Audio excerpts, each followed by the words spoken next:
y'all, Corporate Like Entertainment. This is a special episode. I'm your host, Phil Roberts. I'm Paul. I'm Manny. Sergio. This is a special guest today. We're doing a tribute to Nipsey Hussle. He died last Sunday. The last Sunday? Yeah, Sunday. Yeah. Last Sunday. Very tragic. Very unexpected. I thought it was a joke at first, but it's true. So I don't really have no words for that shit. That shit was kind of fucked up. What y'all take on it? My take on that whole situation is that, I think a lot of people, the biggest thing that I learned was that when it happened, a lot of people were like really surprised. Everybody was like, man, who's Nipsey Hussle? Why is the world making such a big deal about this? Because there was a lot of people that knew about Nipsey Hussle and a lot of people that idolized him, and there was a lot of people who had no idea who he was. You know what I'm saying? And that's in the hip hop community. You know what I'm saying? So he meant a lot. In my case, he meant a lot to me because he was a really good example of someone who came from the roughest of beginnings and it like grew and flourished into something beautiful. You know what I'm saying? And so many times, like in our hood where we live in Cleveland, once you see a nigga doing bad, a nigga just doing bad from start to finish. Right. You know what I'm saying? So to see something grow into that type of beauty, you know what I'm saying, and that type of positivity, I mean, I don't know, it just speaks to you. You know what I'm saying? It's like that rose that grew from the concrete situation. Tupac Shakur talk about all the time. So. And think about it. How many times do we even really see that? You know what I'm saying? Like we can only count on our hands how many role models we've ever had like that for real. That type of inspiration. Yeah, and the environment that we grew up for sure. Right? So you can't even look at uncles and no, you know what I'm saying? They doing dirt. I ain't had no. I mean, my dad wasn't there. Like my dad died when I was like 1. It's crazy, man. So I've never even met my dad. I haven't met my dad either. I've never even seen a picture of this guy. So that's kind of crazy too. But to get back on that this topic, like we don't have role models. Like I never had anybody to look up to, male figure in my life. Right. So this guy, like he pushes like a positive agenda for for the young people that's in the inner city to like look for something. Absolutely. You want to know why he's so relatable too? Is because, don't get me wrong, there's been a lot of OGs that pushed a positive agenda. You know what I'm saying? But we wasn't really hearing it because it was the presentation of how it was delivered. So Nipsey Hussle, he delivered positivity and pushed for good things, but he did it in a fly way. He was a fly nigga, you know what I'm saying, that we can all relate to, you know what I'm saying, but was still positive. So like it kind of, it showed me that you could be fresh, you could be fly, and still be positive. He was humble, right, of course. Most rappers, when they doing it, they do their bragging and all that. They doing it to stun on you. Exactly. He did it to show you, like, man, you can do this too. For sure. And more than that, he even laid out the blueprint for you. If you listen to his music, he telling you how to go get it for yourself. That's where I think that's the hugest impact that is gonna be missed in the game, in the rap game itself. It's rare. Cause nobody reaches back and teaches anybody else anything. They just, this is how I did it, now I'm shining. Exactly. They don't teach nothing. Yeah, but he made sure he taught people, and like even in his own community, he made sure that the people that was there when he had nothing, when he got on, he made sure that they was on right there with him. And like you said, you don't see that often. On top of, it's fucked up because since he's gone, everyone praising him. Right. I don't really respect that. That's because I've been watching interviews before he died, like how he was putting his people on and preaching empowerment, advocating for the people that's fucked up. Right. And now since he's dead, everybody on social media, which is like the worst thing that ever happened to our community. But everyone has a theory or a logic, or he was just good. You probably didn't know who he really was. Right. You know what I'm saying? It took for him to die for you to say something about him, or for you to like big him up. Like I don't like that. That's the problem. That's the problem with society. Period. But see, that's the thing about life, though, and that's the good thing about when somebody do good in life. because you wanna, like, when you not here, you want this type of shit to happen to you, like when you die, like his legacy gonna forever be lived on, whether nobody didn't know him or not. Now people know him, and now people kind of can understand where he was coming from and what he stood for. Just to piggyback off of that, I don't mean to cut you off. You know, a lot of people die, and they die in complete silence. No one but your immediate family even cares. So, you know, I hear what you're saying. It's a valid point, but at the same time, you know, to go off of what you're saying, his death wasn't in vain at the very least, because when he died, it sent this massive wave to the world. You know what I'm saying? And even that's why I was like, you know, people were like, oh, y'all posting about Nipsey Hussle. Y'all wasn't even fans from day one. Y'all Dr. Sebi been around. Y'all just now posting about Dr. Sebi. But I looked at it like, you know what? Some awareness is better than none at all. And if it took for this man to die, but how long is it gonna last? That's what I was getting at. Because I can guarantee you, 2 weeks from now, if you look on everybody's Instagram right now, they last probably 10 posts has got something to do with Nipsey Hussle. Yeah. 2 weeks from now, it ain't gonna be there. I guarantee you. It's because of the way culture is right now. Like everything is so fast food. Everything fast food, fast paced, and it's the wave that's going on right now. The wave. That's what me personally, I think this gonna last for a while. I don't at all. It's several reasons why I don't think it will. It'll last to people that really, you know, like us. Yeah, it'll last like us. That really, the majority, not at all. No, not at all. It's gonna be fast paced. That's how the world is these days, man. Like, and like you said, bring awareness. Not to cut you, like bring awareness. It's good and all, but that's the problem with the black community. We don't keep at it. Right. We bring awareness, but who's doing something about it? Right. It's like no one talk about Tamir rights no more, or other things no more. No one talks about it because no one cares. Right. They care now. I'm not saying they're not. That's corny. Yeah. That's corny to me. I'm still thinking about that shit. I couldn't sleep tonight, and I don't even. I've been knowing about since like 06, 07. I never really listened to his music. I'm gonna keep it real. I'm not gonna sit here and say I'm a day one fan. I knew about him since day one. I just never really listened to his music. I know how I felt about Nipsey's Victory Lap, but that doesn't matter. But for him to die, that's just fucked. That's as a human being. That's just fucked up. Even as a human being, take the music aside. Yeah, that dude was from. I don't know him personally, but from what it seemed, he seemed like a good dude. Raised his kids, good father, all that. And I think that's why he's so relatable, is because you can separate the music and fandom from just being a human being and life. I like that. So it's a thing. What we witnessed was, you know, fuck all the fame. We saw a man that was trying to do good, change his life around, and was about his neighborhood and was about his people. The dude was killed. The dude, you know what I'm saying? The dude bought a whole strip. The whole plaza. A whole plaza. Right. Yeah. He owned the whole plaza. Like, and who really know about that? Didn't nobody know about that? And that's when he said fame. My fault. When he said fame, like he had every opportunity to sign with a major, and he fell back. He did the mixtape joints. You know what I'm saying? Jay-Z bought 100 of them. That was like he didn't want the album. Yeah, but he didn't want the fame though. You see what I'm saying? Like he just wanted to uplift. But go ahead, Paul. But with the whole plaza deal, that's like that place held a specific, like I don't know, like it was a deep place for him because that's where he used to hustle at. Yeah. Then it turned from him hustling to him selling his mixtape there, getting shot at by the police, all type of crazy shit. Hustling, and it turned into him. Flipped it to legit. Right, it turned into when he became a rapper, he got the store there. That's the same place where he met Lauren London at. Yeah. And then it turned into him, you know. Little thing. Right. Then it turned into him buying the entire property and everything. You know what I'm saying? Like, that's you just don't see. You don't see nothing like that. You know what I'm saying? And imagine what that did for the people in his neighborhood that grew up with him. They like, man, but he went from this to 20 people. I say 15 of them didn't like it.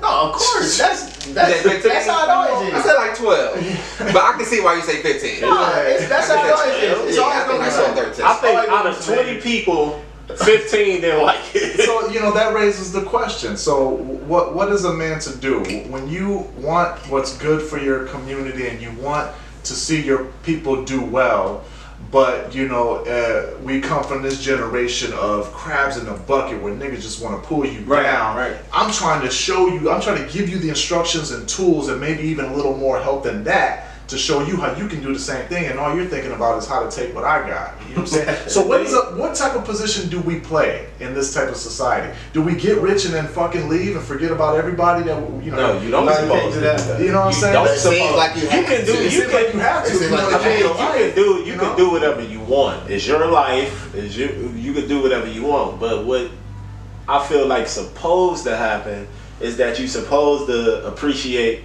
you know, that struggle. Right. And then when you come up from that bottom, you look back at that, and then you see these kids from like when they're kids, and you think about how you was as that kid, right. and you want to draw some type of inspiration to get them out of that. Right. Yeah. So like the systematic failure like that we deal with on a day-to-day basis going into the inner city is just, it's crazy. Because like in the line on the blue laces, he say you want to run to the person that handcuff us and mace us. Right. Right. That's a powerful line. You want to run to the dumb nigga. African Americans do that shit all the time. But dare I say, I'm gonna say something kind of controversial. Go ahead. That's what we dare I say. Love it. All these things that are happening, the death and failure within our community is going to be the very reason why someday, you know, things push forward. There's a little bit of push forward in all these tragedies. You know what I'm saying?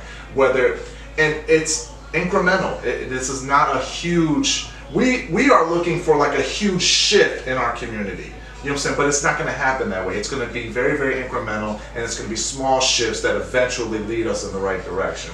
So I choose to have hope, and that's all you can do. Right. And I think to myself that the tragedies that happen, the things that hit us right in the heart, are the very things that will inspire the change one day at a time. And to elaborate on that real quick, I fall into the thing of you can't give up. No, for sure. You can't give up, because I got nephews out here that's nuts. Right. They're nuts. Like out in the streets. Like, yeah, very, very bad. So it's like I kind of like gave up. Right.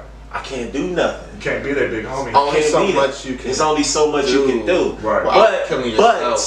But you have to try to keep pushing forward, like with that, man. You have to, because they're gonna look at that like in the long run and be like, man, you know what, man, this dude actually care about me. Right, you know, right. like any moment. And a majority of the time, these nephews and nieces, they don't grow up with their fathers. Yeah. Especially in the inner city. So they looking for that male figure to give them guidance. Right. And tough love is great love. Like, absolutely. You know, I'm a hard on my kids. Like some kids don't like soft love. Right. Some kids, they gonna gravitate more towards tough love. I had a nephew that it gotta be a balance to it, though. For sure. I had a nephew that he rather have the tough love. So it's like that's gotta give it to them in a way they can understand. Yeah, like what Sir said about the little increments, little by little. I feel like when 4 increments change, it's gonna be 2 more fucked up. I think it's gonna, and I don't mean to be pessimistic, I just don't think it's gonna never change really, unless we get somebody like Martin Luther King or somebody of very big importance that's not I'm staying. gonna tell you one thing that will change our entire community, our entire world. And this is gonna sound crazy because of how simplistic it is, but we love it. If we all boycotted shitty music, our problems would really, really start to fall by the wayside. But that's not gonna happen. The little pumps, the little whatever the fucks, the little scratch and sniffs. As soon as we do away with all these dudes, because this is what young kids are being programmed by. You know what I'm saying? They are listening to this shit like it's religion, and they are thinking that this is what's cool, this is what's popping, this is what's Purple going hair, on. the purple Right. dreads, the red. Like, We what the never saw fuck? this funny colored hair until all these Nah. little niggas started making it. You know what I'm saying? I So think- that's the wave. I agree with you to a certain extent, but you gotta look at it generational wise too. Like in order to do that, you gotta change a whole generation of people, their whole mindset. That's gonna be too hard to do. And Too hard to do. and you said it's not. I said it's too Yeah, hard. and you gotta think back when we were these young kids, Right. and the shit that we probably was listening to, the old heads was probably like, man, you little niggas don't know what Right, y'all. like 3-6 Mafia. Right. But for me, I was listening to what the old heads was listening to. Right. Right. I wasn't riding that wave. Like I was always listening to what my older brother or my older cousin. Like I was listening to that type of music. I wasn't listening to the music that I mean back when I want to think back when we was listening to music. We wasn't listening to music that had these type of. It wasn't this type of propaganda I listen to going Snoop on. Doggy style. Facts. Only good for Cuban links. That's shit I was listening to. Jay-Z, Reasonable Doubt. But I think I don't mean to go back, but like when we was talking about, you know, when you do make it, do you go back to your hood or whatever? I think, in my opinion, I think you should never just turn your back on where you came from. But if you are gonna go back, you gotta move A certain smart. Like you gotta way. move different. Yeah. Because Not saying Nip because didn't. He had people there, but he had his people there, no, he knew that dude that shot him. Right. that's what made it even worse. That's fucked up. And then the reason that he was there without security and that he was there without Comfortable. because one of his friends Got just got out of jail, so he was all right. I'm about to pull him out the store real quick and Some get you clothes together. and shit. Right. Like it was on some humble type, like off, you know, just I'm about to pull up real quick type stuff. And then dude came back and did what he did, and that was like the way that he got killed. I think that's the part that made it even worse. That was like a disrespectful ass kill. It's like you having a fundraiser and I come into your shit. You're not gonna think I'm doing anything. You know what I'm saying? But it was just even the way that he shot him, ran away, came back, shot him again, Wow. walked away, Kicked him. shot him in the head, and kicked him. He Like, did kick him. It's personal, man. yeah, that's. And these niggas And this is posting the these same- bids online. That shit, Yeah. I know that shit. That was corny. hate. That's pure I don't like hate. that. And, That shit and this was whack. dude, he the same dude that was all in the pictures with Nip and this and that, but the whole time he probably hating on him the whole time. That's That's what I was. that's scary, man. Cause I think that there's a way to do for your community, but not get touched. You know what I'm saying? Like, Definitely. if I'm on that type of level, yeah, I'm gonna show my people love and do for my community. But you couldn't just walk up and touch me like. But that, see, you know I what I'm saying? Like, think what it is, he probably didn't realize, cause he was so humble of a dude. He probably didn't realize that he ain't at that level no more. He up here now. Yeah. But the But reason why he was able to see this is why I believe, you know, Nipsey Hussle was a critical piece in a rolling '60s Crip. He was a rich Crip. You know what I'm saying?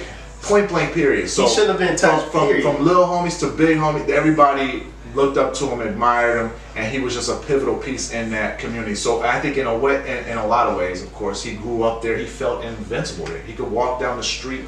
I mean, you know what I'm saying? The thing That's how it's supposed to be. I mean- I question this. How did dude even get that close to him? They knew each other. They knew each It other. doesn't matter. It does not matter when you on that type of level. Right. But You gotta check. You gotta check in. I need a where's gotta be some his insulation. bodyguard Some at? insulation. Right. I don't think it was there at the time. He wasn't there. He should, but you have a body. You should be there at all times. Yeah. I'm not trying to hear that. I know everybody got their own lives, but you have a job to do. Right. When the person of that type of stature and he's coming from where his background. Come on now. But see, But they it was moved on a humble different. tip. It was on a humble tip. Right. He didn't tell his bodyguard. They It just went moved. down. Trust me, they moved. Like the last time I was in LA, I actually met his brother, Black Sam. He was by himself with a chick. Like this, a millionaire dude right here, just walking around at a restaurant, just chilling by himself. It's like, what? Like they move different. And like you said, they pivotal people in the rolling season. So they pretty much looked at as untouchable. Yeah, and then so you got this move guy like that grew up with him that was a Crip too. You would never in your life think that would be the person that gonna do that to you. That's how that. Unfortunately, that's how that happened. Right. I feel like you untouchable. This guy, he's planning the attack. He know this. I think it was spur of the moment. It was spur of the moment. It was planned. And you have to understand that in that entire community, I can see that. You're dealing with people that everyone in that community knows if I touch Nip, if I kill Nip, I'm dead. I'm dead in 10 minutes. I wouldn't last 10 minutes around here. You know what I'm saying? But some niggas don't think like that. Well, man, that dude was thinking like, look how he got caught. But niggas do dumb shit all the time. Yeah, but look how he got caught. He had to go get caught like that on purpose. You gonna go check yourself into a medical like I think you had to build his case. No, he tried it, but it never worked. He tried to check himself in there. He been in there previously. He gonna try to plead the insanity thing. He couldn't make it on the streets at all. He would have lasted like 3-4 days out of the rap. Right. Yeah, like, and he ain't gonna make it in jail. That's what I'm saying. He's not. Most people from that community, you know, they struggling. They trying to pay their bills. You know, that community is all they know, and they're not going anywhere. So they know I'm not gonna touch Nip. That's my life in less than a half an hour. Right. I think that led to a lot of the theories on why he got killed and stuff like that, and if it was a setup and this and that. Because if you look at how it happened, It might have been a setup. the dude, he had a driver that was waiting in the alley for him, all of that. Like it just seemed a little bit too perfect. That's what I said. But if you look at this, like I think when people got the initial story, of course, you got the conspiracy theories. They're gonna add their twist to it.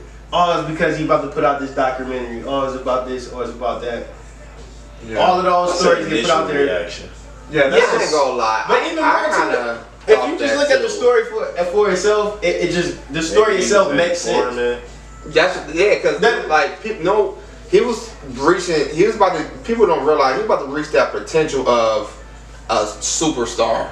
The way Richie Lot dropped, I didn't expect to do what it did. Everyone loved it. He was getting ready to reach that potential. It was people talking about it arguably being a classic. Victory Lap is a classic. Is a classic. I don't think so. I'm just saying, like, for the fact that that's whether we say it's a classic, whether I say it's a classic, whether you don't say it's a classic, it's a debate. I'm gonna be honest with you. So for the debate.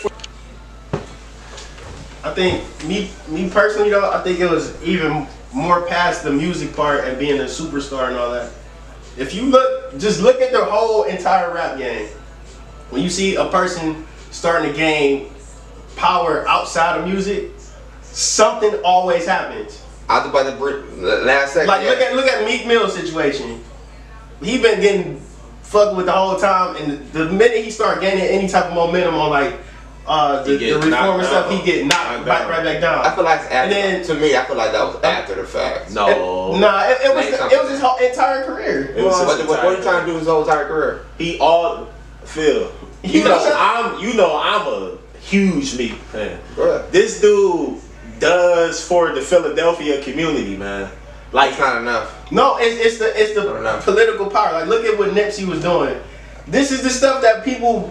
All they hear about is the music videos and this and that, but that dude was having meetings with like LAPD doing all types of things. He was gaining, he was gaining so much like political type power, and he had control. He had control over like gang stuff. Exactly.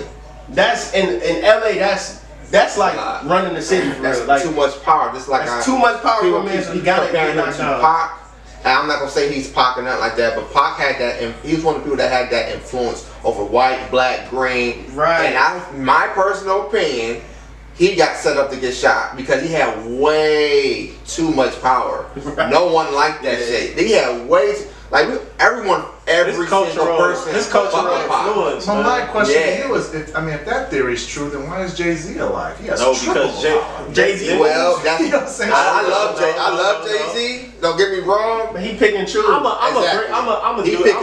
Jay-Z pick and choose the battles. I'm gonna do this to get involved with and which ones to stay away from. I'm gonna do this briefly. Jay-Z is a pawn. I don't think so. I'm not gonna say that. He was a pawn. I still don't think when Tupac and Biggie was alive, he wasn't shit. I disagree.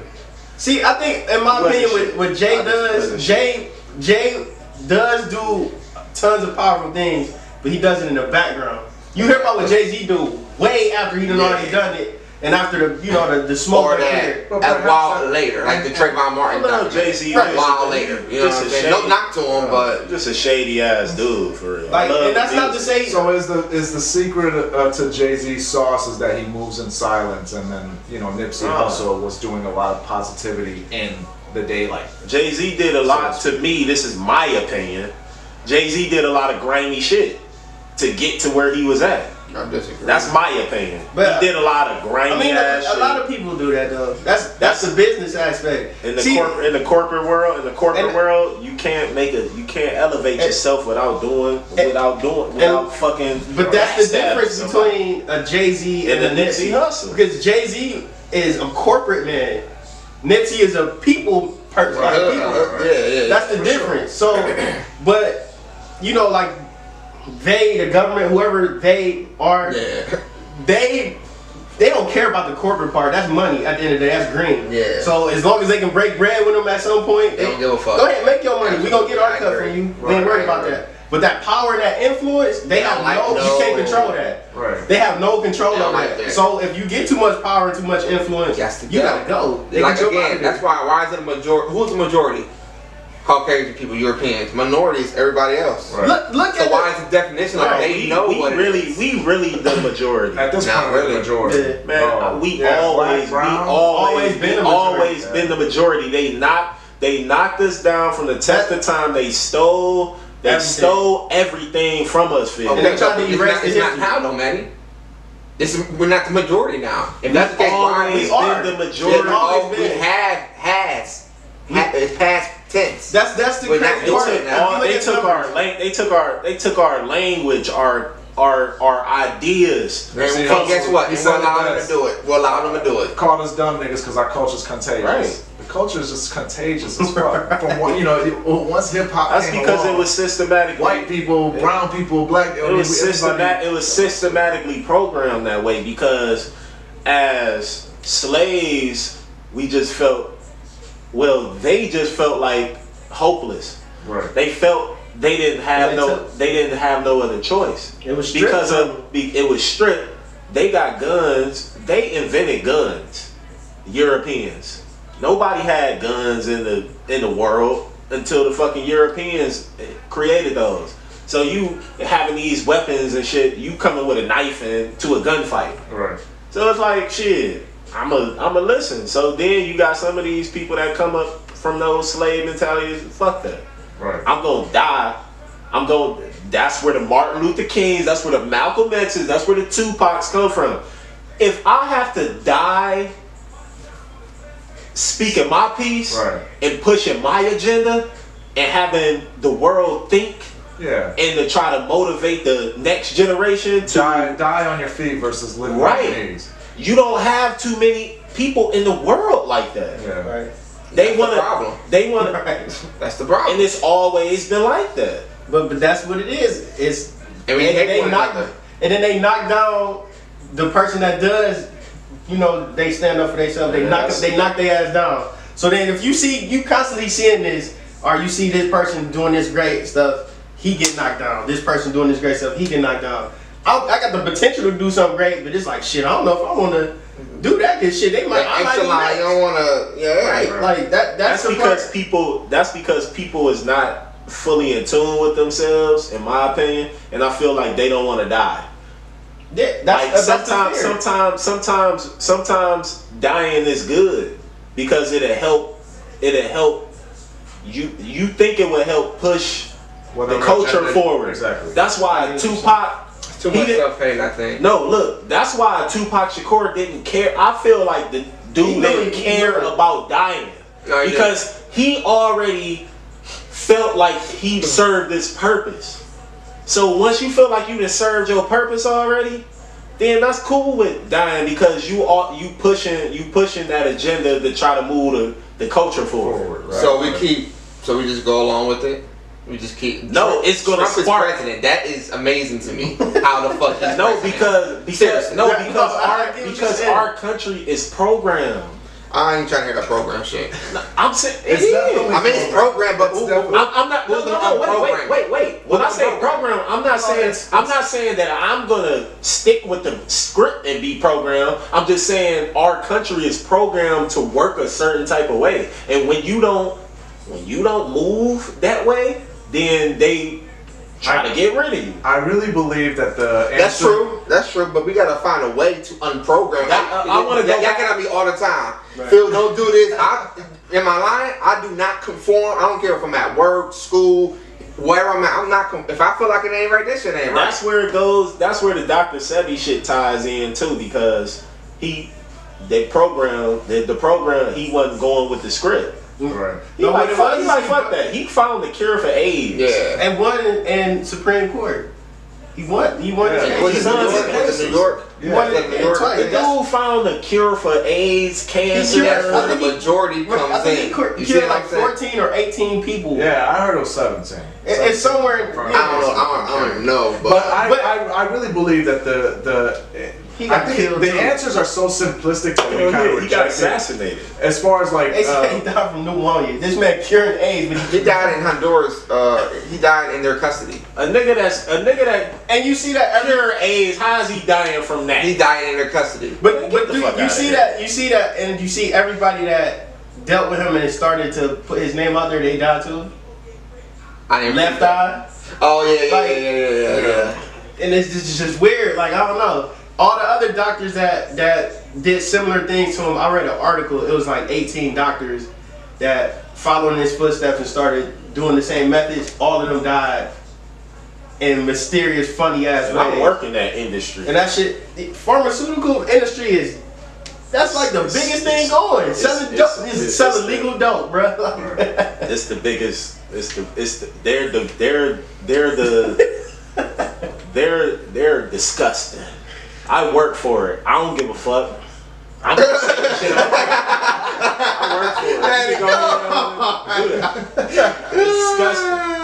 I really think that the answers to the questions, well, the answers and solutions to our problems are so simplistic that we reject them. It's too easy. It sounds too easy, so we just reject it because we think it has to be more complicated than that. But the reality is that through TV, through social media, and through music, we are programmed. Whatever you feed your brain is what you become. Right. Inevitably, it becomes It becomes your mantra. Your mantra is something. It's something you repeat in your mind constantly. That's true. And it manifests itself into you. Become what it is you process in your brain. So I think that in this generation, we have been given so much technology and so many things that take away critical thinking.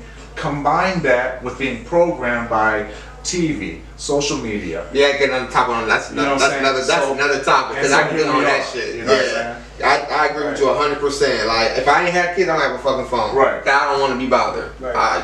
We gotta get on that. We had another topic on that. Well, that's great. That's a great topic. So I think that that is definitely where the root of our struggles begin. It's trying to combat, trying to preach positivity, trying to have role models and someone who can stand up for our generation and combat everything that's being fed to us. Yeah. And I just love this. This personally is the best podcast video to me because I think in his death you can also go back and like look at him and review him, right? And you'll understand. Peace to Nipsey Hussle. Man, you already know. So yeah, I mean, just to bring it full circle, man, I strongly believe that it's just a huge tragedy. I don't care if it was Nipsey Hussle or you, God forbid, to see anything terrible like that happen to someone that's really trying to be a leader and bring some positive change, man. That shit is just fucking disheartening. You know what I'm saying? I was kind of tripping off that. Jesus Christ, man. I mean, sometimes, I don't know, I think about it all the time too, like on a daily basis. Since his death, there isn't a day that goes by where I don't at least think about it for a moment. Like, damn, man, this nigga's not here no more, Right. I was looking forward to seeing that growth. You know, if he was what he was at this time in his life, imagine what he would have been 10 years from now. Right, and that's what I said. He was on his way to be that superstar everyone loved. He was, yeah. I think the superstardom already popped off after that album. Yeah, but he was about to be like up there with the Drakes and Coles. He was about to be up there. He definitely was. He definitely was about to be cracking in that top 5. Right. Yeah. So let's touch on that for a second. Right. Victory Lap was his greatest album, hands down. Oh yeah, his greatest album. In the interview, he actually said, "Okay, that was good, because you listen to his old work. Because it was a lot. I seen like a Hot 97 interview where they was saying like, oh, I thought this was your best work. He like, no. Victory Lap was he cut the person off and said like, yo, this is my best work. Just off the simple fact of what I had to do to get here. For sure. It's a long time coming. It was a long time coming. I had a lot to talk about. Right. I just signed this major deal. And the major deal, it wasn't a slave deal. Right. It was like a strategic type of deal where it was like he owned the masters. He owned the masters. He say that shit in his raps all the time. Yeah, I own the rights to all my raps. Right. Yeah. I own the masters to my tapes. Right. And like his deal wasn't gonna be like, he was getting more majority of the money off of whatever was being pushed out from his product. For sure. No 360 deal. Absolutely. Like, so that dude was well respected by everyone, including the people that's in everybody's top 5, the Drakes. That dude was beyond respected by all of them. And I mean, the case is right here. We're in Cleveland, Ohio. Discussing. Right. You know what I'm saying? That's a memorial at Lake Erie too, I think. Yeah, they did. They got one. Big ass turnout too. What would you expect? Oh, that is right. Yeah, they had one. Yep. That shit was crazy. Shit, New York, Dallas, Dave East had one more. I don't know about Dave East. Dave East threw me for a curveball because I knew they was cool, but I ain't know, they both clicked though. I understand. They had ties outside of like rap though. I understand all that, but then it was like, all right, you lost your boy and all that, but you sneak previewing new music in there, like I ain't using that to promote. Oh, really? Like, I ain't peep that. And then like I don't know, man. Go ahead, nigga, talk that shit, boy. Like, I don't give a fuck. We was just sitting here talking. Talking about don't be trying to keep that same energy. Don't be trying to be politically correct. No, we don't do that. I saw it on his Instagram. That made me scratch my head. Like, hold on, bro. Like, this hurting. You doing all this. And you promote. But yeah, I got something on the way. So he got You got all the other artists that was really like his friends and stuff too. All of them like, we ain't putting out shit. Like, this ain't the time to be putting out. I felt when YG said I had a surprise album for y'all, but I'm gonna wait till May now. Yeah. I felt that was kind of Schoolboy Q was about to drop. He like, no. I think that's different from YG. I think YG had a hidden agenda too. Cause I was gonna drop in April, but since my boy died, I'm gonna drop in May now. So now people's gonna be looking for it. When Mac Miller died, Schoolboy Q, they say shit. He disappeared for like a month or two. Yeah. It wasn't it was longer than that. He disappeared. I feel like YG, that was a hidden agenda. Schoolboy Q is from they from a rival gang. Like they from Hoover. Right.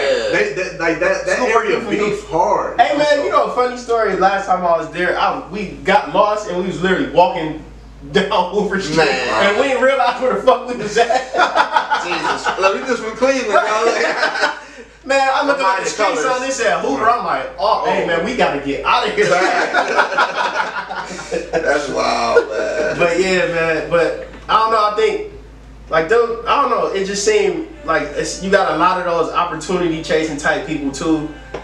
Like every artist, period, has a Nipsey Hussle post, and it be people that they probably just took a picture together. Everybody showing their pictures with them. But you can see the people that really mess with them, because they got more than that. They interacted with them and everything. Yeah. And every interview that dude ever did, the people like his real friends, he always mentioned them, like for real, like. Yeah. Oh yeah, I want to speak of like a certain artist, Meek. They was that dude. He was he was going back and forth on the DMs with the dude. Yeah. The dude that shot him. Really? Yeah. What? You have to educate me on that. You gotta fill me in on this. No, Meek blew down on him like, yo, like this is like some power shit. Like, yo, like, do you know what you did right now? Like, you gonna have to really pay for like what you did, and you need to turn yourself in because like this is crazy. And then, no, Meek was making a post, and dude was in his feelings, and then he started talking to me like, "Oh man, I don't know what you talk about. I ain't do it." So it's like, wow, I don't know. That's crazy. Yeah, like when y'all get a chance, like look that shit up. Like it's real. Like, cause you know I researched it and shit like that. So.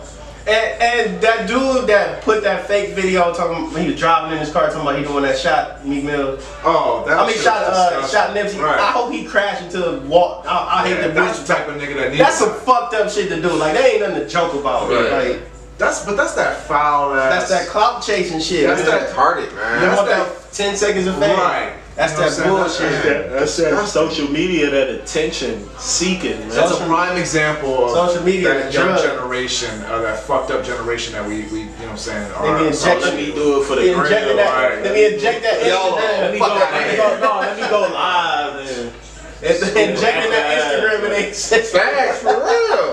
my brother got a post like where he talking about like the social media. Yeah. He got like Facebook as like a Percocet pen. Wow. He got Instagram. He got Instagram as If like wasn't doing this show, I wouldn't have none of that shit no more. I'm sick of all that shit. Didn't I fucking Yeah, tell you? I'm sick of all that shit. You always telling me You got to, man. Yeah, I got to promote. hey, you know I hate that shit, man. That's the reason why I'm even on that shit. For real, that's the reason. That's our show for today, man. R.I.P. Nipsey Hussle. God bless your soul, man. God bless your soul. God bless his family. You know, and I want to thank everybody for like showing love, even if they wasn't like hardcore fans or nothing like that. Sure. Just for the fact that this guy, you know, we see what type of influence this guy has. So it's like I appreciate everything because I didn't know that, you know, everybody was even really paying attention to the fake this situation like that. Yeah. So we gonna count that. We gonna count that too because man. we gonna count that too. R.I.P. Money making Nip. For sure. Neighborhood Nip. And God bless everybody. Peace, love, and positivity. That's all I want to say. Fuck them other niggas, though. Fuck them niggas, man. Don't be riding that wave. Facts. Sorry ass niggas. Fuck y'all.